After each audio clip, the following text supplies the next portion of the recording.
عالمی بینک نے بتایا ہے کہ 2050 تک جنوبی ایشیا کے 4 کروڑ لوگ موسمیاتی تبدیلیوں کی وجہ سے نقل مکانی پر مجبور ہوں گے۔ پاکستان ان ملکوں میں سر فہرست ہے جو موسمیاتی تبدیلیوں کے نتیجے میں سیلابوں، خشک سالی، قلت آب اور دیگر قدرتی آفات کے نشانے پر ہیں۔ عالمی تھنک ٹینک جرمن واچ نے فلپائن اور ہیٹی کے بعد پاکستان کو دنیا بھر میں موسموں کی شدت کے نتیجے میں رونما ہونے والی قدرتی آفات سے سب سے زیادہ اور مستقل طور پر متاثرہ ملک کا درجہ دے رکھا ہے۔ بین الحکومتی پینل برائے موسمیاتی تبدیلی سمیت دنیا کے کئی معتبر تحقیقی اداروں نے پاکستان میں بدلتے موسموں اور ان میں پیدا ہونے والی شدت کی جانب ہماری توجہ مبذول کرائی۔ ہمیں بتایا گیا کہ موسمیاتی تبدیلیوں کے باعث مانسون کی بارشوں میں شدت آتی جا رہی ہے۔ ہم نے خود بھی مشاہدہ کیا کہ 2010 کے بعد سے تقریباً ہر سال ملک کا کوئی نہ کوئی حصہ سیلاب کی زد میں رہتا ہے۔ ہمارے پاس یہ اعداد و شمار بھی موجود تھے کہ گزشتہ 2 دہائیوں میں موسمیاتی تبدیلیوں کی وجہ سے پاکستان 173 قدرتی آفات کا سامنا کر چکا ہے۔ ہم نے مگر ان موسمی سانحات اور عالمی تحقیقی اداروں کی رپورٹوں سے صرف نظر کرتے ہوئے اس ضمن میں کوئی بھی ٹھوس حکمت عملی بنانے کی زحمت گوارا نہیں کی۔ نتیجہ ہمارے سامنے ہے۔ 2010 کے سیلاب کو سپر فلڈ کا نام دیا گیا تھا، جس سے ملک بھر کے 78 اضلاع شدید متاثر ہوئے اور 2 کروڑ سے زائد آبادی اس کا نشانہ بنی اور ملک کو 10 ارب کا معاشی نقصان اٹھانا پڑا۔ محکمہ موسمیات کے ذمہ داروں کے مطابق 2010 میں آنے والا سیلاب دریائی سیلاب تھا،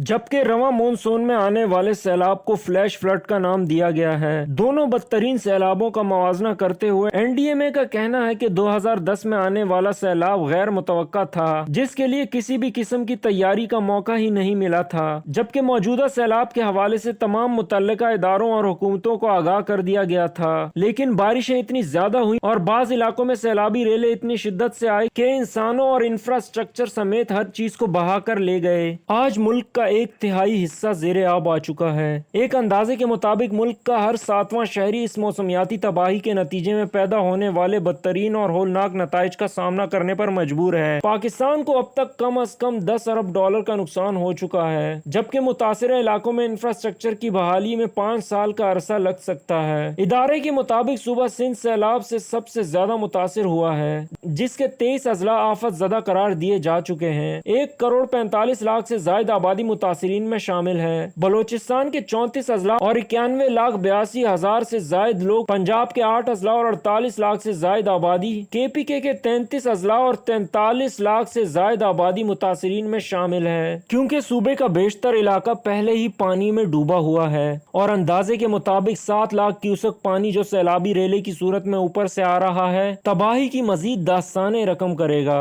واضح رہے کہ سندھ کے بیراجوں میں 3 سے 4 لاکھ کیوسک پانی کی گنجائش ہے، جبکہ 5 لاکھ کیوسک سے اوپر پانی اس وقت موجود ہے، جس کا نتیجہ یہ نکلے گا کہ کوٹری، سکر اور حیدرآباد کے ساتھ کئی چھوٹے بڑے شہر اس کی لپیٹ میں آ سکتے ہیں اور یہ حالیہ سیلاب سے کہیں زیادہ تباہ کن ثابت ہو سکتا ہے۔ ایک اندازے کے مطابق پاکستان میں تقریباً 30 لاکھ افراد ہر سال قدرتی آفات کا شکار ہوتے ہیں، جو ملک کی آبادی کا تقریباً 1.6% بنتا ہے۔ ان متاثرین کی بڑی تعداد اپنے آبائی علاقوں کو چھوڑ کر نزدیکی شہروں میں رہائش اختیار کر لیتی ہے۔ انڈس ڈیلٹا دنیا کا 5واں بڑا ڈیلٹا ہے، جو گزشتہ 2 دہائیوں میں 90% سے زیادہ سکڑ چکا ہے، جس کے نتیجے میں اندازے کے مطابق 1.2 ملین سے زائد لوگ شہر کراچی کی جانب ہجرت کر چکے ہیں، جنہیں عام اصطلاح میں ماحولیاتی مہاجرین یا ماحولیاتی پناہ گزین کہا جاتا ہے۔ یہ الفاظ ان لوگوں کے لیے استعمال کیے جاتے ہیں جو موسموں کی شدت یا موسمیاتی تبدیلیوں کے نتیجے میں اپنی آبائی رہائش گاہیں عارضی یا مستقل طور پر چھوڑنے پر مجبور ہوتے ہیں۔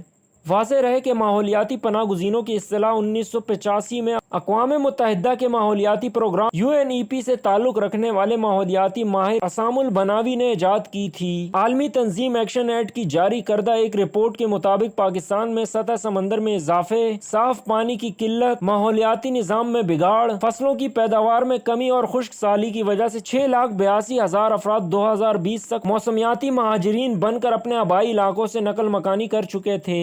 اقوام متحدہ کے فوڈ پروگرام کی ایک رپورٹ میں بتایا گیا کہ جنوبی ایشیا میں شہروں کی جانب ہجرت کرنے کی شرح پاکستان میں سب سے زیادہ ہے۔ رپورٹ میں اندازہ لگایا گیا کہ 2025 تک ملک کی نصف آبادی شہروں میں رہائش پذیر ہوگی۔ عالمی بینک نے بتایا ہے کہ 2050 تک جنوبی ایشیا کے 4 کروڑ لوگ موسمیاتی تبدیلیوں کی وجہ سے نقل مکانی پر مجبور ہوں گے۔ یہ تمام المناک حقائق اپنی جگہ، لیکن اب نہ صرف ہمیں بلکہ پوری دنیا کو یہ سمجھنا ہوگا کہ موسمیاتی تبدیلیوں کے اس عمل کو روکنے کی اجتماعی کوشش نہ کی گئی تو دنیا سے ہر نوع کی حیات کا خاتمہ ہو جائے گا۔ ہمیں فنا اور بقا میں سے کسی ایک کا انتخاب کرنا ہوگا۔